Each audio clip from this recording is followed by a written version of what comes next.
தமிழகத்தை ஆண்டு கொண்டிருப்பது விசில் சத்தம். ஒவ்வொரு மனுஷனும், நான் விசில் சத்தம் சொன்னது கரெக்டு, பட் நான் பேசும்போது விசில் அடிக்காதீங்க. கேப்பில் அடிச்சிங்கன்னா அது பாராட்டு மாதிரி இருக்கும். ஓகே, 48 கம்பார்ட்மெண்ட்டுக்கும் என்ன பிரச்சனை உங்களுக்கு? கொஞ்ச நேரம் சைலண்டாக இருங்க. எனக்கு இவர் எப்போ பார்த்தாலும் சைக்கோ மாதிரி இருக்கும். அதனால் நான் வந்து எதுக்குடா பிரச்சனை, நேரம் ஆஃபீஸ் போயிட்டு சாரி சார் டேட் இல்லை சார்னு சொல்லிட்டு வந்துட்டேன். நான் வெறும் 2000 ரூபாய் செலவு பண்ணார். செட்டில் வேலை வந்து பிரமாதம் நடந்தது. அண்ட் ரொம்ப ரொம்ப நன்றி. I love you.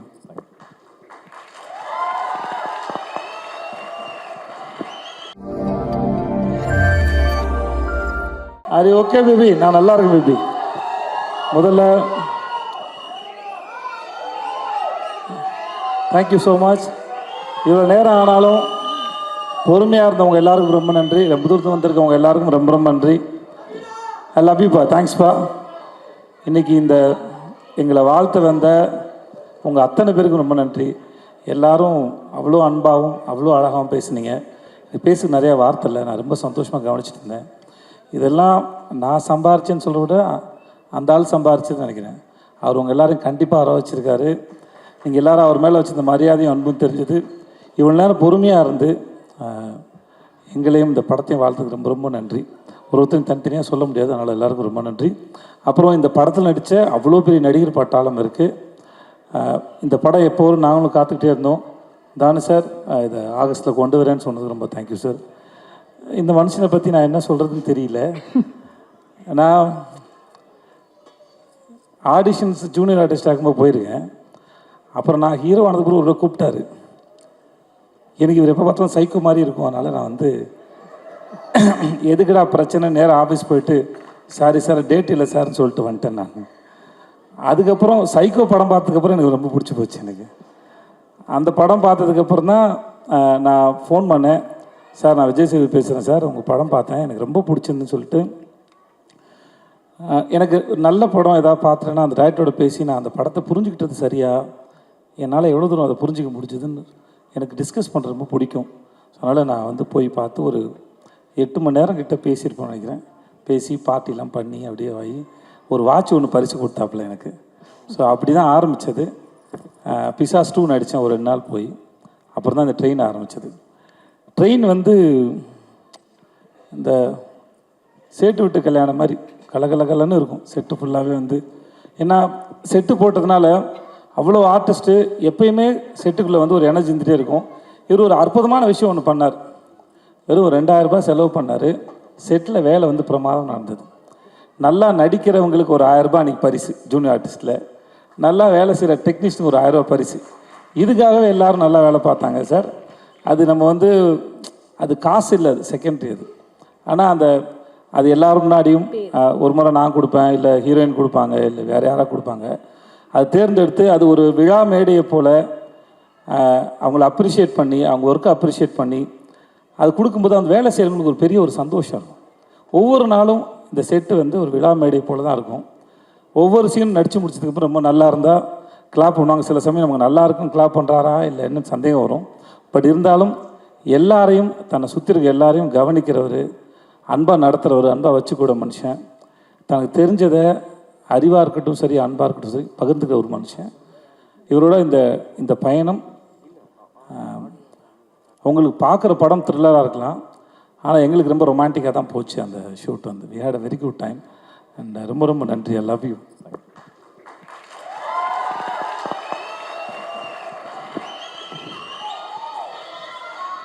நல்லா வாரி அணைச்சிக்கலாம் அவர்.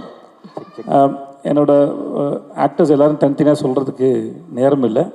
Airaa and all the best Aira, heroine. And Shruti, thank you Shruti. மற்ற எல்லாருக்கும் ரொம்ப ரொம்ப நன்றி. I had a wonderful experience. I love you so much. I love you. இவ்வளோ நேரம் நீங்கள் பொறுமையாக இருந்ததுக்கு ரொம்ப நன்றி. எல்லோரும் பத்திரமா அவங்க வீட்டுக்கு போங்க. Thanks lot. And Makapa DD, thanks so much. Thank you. Thanks lot. நன்றி. தமிழகத்தை ஆண்டு கொண்டிருப்பது விசில் சத்தம். அந்த மாதிரி இந்த நிகழ்ச்சி கிட்டத்தட்ட 3 மணி நேரம் ஆகப்போகுது. இவ்வளோ வெற்றிகரமாக நடந்துட்டு இருக்கணும்னா அதுக்கு முக்கியமான காரணம் உங்களுடைய விசில் சத்தத்தோட கூடிய அந்த என்கரேஜ்மெண்ட்டு. அதனால் இந்த ட்ரைலரை நீங்கள் பார்க்கும்போது உங்களுடைய ரியாக்ஷனை நான் கவனித்தேன். அப்படி ஒரு பிரமாதமான ஒரு எக்ஸ்பிரஷன், ஒரு விசில் உங்ககிட்ட இருந்தது. அதுதான் இந்த படத்தோட வெற்றியை ஊர்ஜிதப்படுத்த போகிற ஒரு விஷயம். ஸோ உங்களுக்கு என்னுடைய முதல் வணக்கம். இந்த ட்ரைலர் பார்க்கும்போது எனக்கு என்ன தோணுச்சுன்னா, முதல்ல ஒரு தமிழ் படத்துக்கு ஆங்கிலத்தை டைட்டில் வச்சுருக்காங்கன்னு நினச்சேன், ட்ரெயின்னு. படம் பார்த்தோன்னே தான் தெரிஞ்சது இது படமே ஒரு ஆங்கில படமாக தான் இருக்குது. ட்ரெயின்ற பேர் மட்டுமே இல்லை, படமே ஒரு ஆங்கில படம் மாதிரி தான் இருக்குது. ஹேராம் படத்தை பார்த்துட்டு ராதிகா போய் கமல் சார்ட்ட கேட்டாங்களாம், இந்த படத்தோட தமிழ் ரைட்ஸ் எனக்கு கொடுப்பீங்களான்ட்டு. ஹேராம் படத்தை பார்த்துட்டு, தமிழ் படத்தை பார்த்துட்டு ராதிகா போய் கமல் சார்கிட்ட இதோட தமிழ் ரைட்ஸ் எனக்கு கொடுப்பீங்களான்னு கேட்டாங்களாம். அந்த மாதிரி ட்ரெயின் படத்தை பார்க்கும்போதும் இந்த படத்தை தமிழ் ரைட்ஸ் கொடுப்பீங்களான்னு யாராவது டிஸ்ட்ரிபியூட்டர்ஸ் கேட்க போகிறாங்க. தானு சார், இதை தனியாக நீங்கள் ஒரு தமிழ் ரைட்ஸ்னு போட்டு விற்றுடலாம். ஏன்னா விற்பனையில் ஒரு பெரிய ஒரு விற்பனர் அவர். நான் உள்ளே நுழையும் போது யாரோ உள்ளேருந்து ஒருத்தர், சார் சட்டையை மாற்றி போட்டு வந்திருக்கீங்க, உள்ளே இருக்கிறது வெளியில், வெளியில் இருக்கிறது உள்ளேன்ட்டு. நான் வேணும்னு தான் அந்த மாதிரி போட்டு வந்தேன். அடுத்து என்னுடைய படம் வந்து உள்ளே வெளியே 2. இந்த ஷர்ட்டும் உள்பக்கம் வெளிப்பக்கம் புரட்டி போட்டு வந்திருக்கேன். இதை வந்து இந்த படத்தோட ஆடியோ லான்ச்சில் என் படத்தோட ப்ரமோஷனுக்காக நான் அது சொல்ல வந்த காரணம் என்னன்னா, ஒவ்வொரு மனுஷனும், நான் விசில் சத்தம் சொன்னது கரெக்டு, பட் நான் பேசும்போது விசில் அடிக்காதீங்க. கேப்பில் அடிச்சிங்கன்னா அது பாராட்டு மாதிரி இருக்கும். ஓகே, உள்ளே வெளியே என்று நான் சொல்ல வந்தது என்னன்னா, ஒவ்வொரு மனுஷனுமே உள்ளுக்குள்ள ஒன்றா இருப்பான், வெளியில் வேற ஒன்றா இருப்பான். உள்ளுக்குள்ள ரொம்ப புனிதனாக இருப்பான், வெளியில் வந்ததுக்கப்புறம் பார்த்தா வேற ஒரு கடவுள் பாதி மிருகம் பாதி அப்படி தான் இருப்பான். அது கிட்டத்தட்ட இந்த ட்ரெயினில் யாரோ சொன்னாங்க 48 கம்பார்ட்மெண்ட் இருக்குன்னு. அந்த மாதிரி முதல் கம்பார்ட்மெண்ட்டுக்கும் 48 கம்பார்ட்மெண்ட்டுக்கும் என்ன பிரச்சனை உங்களுக்கு? கொஞ்ச நேரம் சைலண்டாக இருங்க. 1வது கம்பார்ட்மெண்ட்டுக்கும் 48வது கம்பார்ட்மெண்ட்டுக்கும் உள்ள இடைவெளி மாதிரி தான் ஒவ்வொரு மனுஷனும் இருப்பான். ஆனால் மிஷ்கின் எப்படி இருப்பாருன்னா, அவருக்கு உள்ள ஒன்று வெளியில் ஒன்று இருக்கவே இருக்காது. ரெண்டும் கிட்டத்தட்ட ஒரே மாதிரி இருக்கும். இந்த 23வது கம்பார்ட்மெண்ட்டுக்கும் 25வது கம்பார்ட்மெண்ட்டுக்கும் உள்ள டிஸ்டன்ஸ் மாதிரி மிக குறைந்த அளவு மட்டும்தான் அவர் உள்ள என்ன நினைக்கிறாரோ அதை அப்படியே வெளியில் பேசுவார். ஒருவேளை தூக்கம் வந்துருச்சுன்னு வச்சுங்களேன், ஆடியோ லான்ச்சில் அப்படியே படுத்து தூங்கிடுவார். என்ன நினைக்கிறாரோ அதை பேசுவார். அதில் கொஞ்சம் கூட தயக்கமே இருக்காது. அந்த விஷயத்தை நான் ரொம்ப ரசிப்பேன். ஒரு டைரக்டர் எல்லாத்தையும் மீறி ஒரு நிஜமான மனிதனை நான் அவங்கள ரொம்ப ரசிப்பேன். இந்த மாதிரி நான் ஒருத்தரை பார்த்துருக்கேன், நடிகவேள் எம்.ஆர். ராதா. எம்.ஆர். ராதா மட்டும்தான் ஒரு மிக சிறந்த ஒரு நடிகராக இருந்தால் கூட மிக சிறந்த ஒரு உண்மை பேசுகிற ஒருத்தர். அவரை மாதிரி இவர் இன்னும் துப்பாக்கி எடுத்து சுடலையே தவிர கிட்டத்தட்ட 2 பேரும் ஒரே மாதிரியான ஒரு கேரக்டர். அதை நான் ரொம்ப ரசிப்பேன் உங்ககிட்ட. விஜய் சேதுபதி சார், நான் வந்து உங்களுடைய ஹிந்தி படம் மட்டும் இல்லை, ஒரு சாதாரண விளம்பரம் கூட நிறைய பார்ப்பேன். இன்னைக்கு கூட சிவாஜி சாருடைய பையன் ராம்குமாரோடைய ஒரு இன்டர்வியூ ஒன்று பார்த்தேன். அதில் நீங்கள் பேசுகிறத முழுமையாக நான் கேட்டுட்டு தான் வந்தேன். அதில் அந்த இன்டர்வியூ பூரா நிறைய ஃபிலாசபி, அதை ஒரு ஜிலேபி மாதிரி ரொம்ப ஸ்வீட்டாக அப்படியே பேசுகிறீங்க, உங்களுக்கு தெரியாத மாதிரி அப்படியே பேசுகிறீங்க. அதில் ஒரு முக்கியமான விஷயம் என்ன இருக்குன்னா, எப்படி நீங்கள் செலிப்ரேட் பண்ணுவீங்க வாழ்க்கையை அப்படின் போது நீங்கள் சொல்கிறீங்க, தோல்வினா எனக்கு ரொம்ப சந்தோஷமாக இருக்கும், ரொம்ப என்கரேஜ்மெண்ட்டாக இருக்கும், ஆனால் வெற்றி வந்தால் எனக்கு ரொம்ப பயம் வந்துடும் அப்படின்னு சொன்னீங்க. இந்த படத்துக்கு அப்புறம் உங்களுக்கு மாபெரும் ஒரு பயம் வரப்போகுது.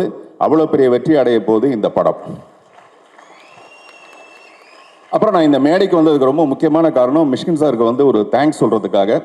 காரணம், இந்த படத்தோட சினிமாட்டோகிராஃபர் ஃபௌசியா ஃபாத்திமா.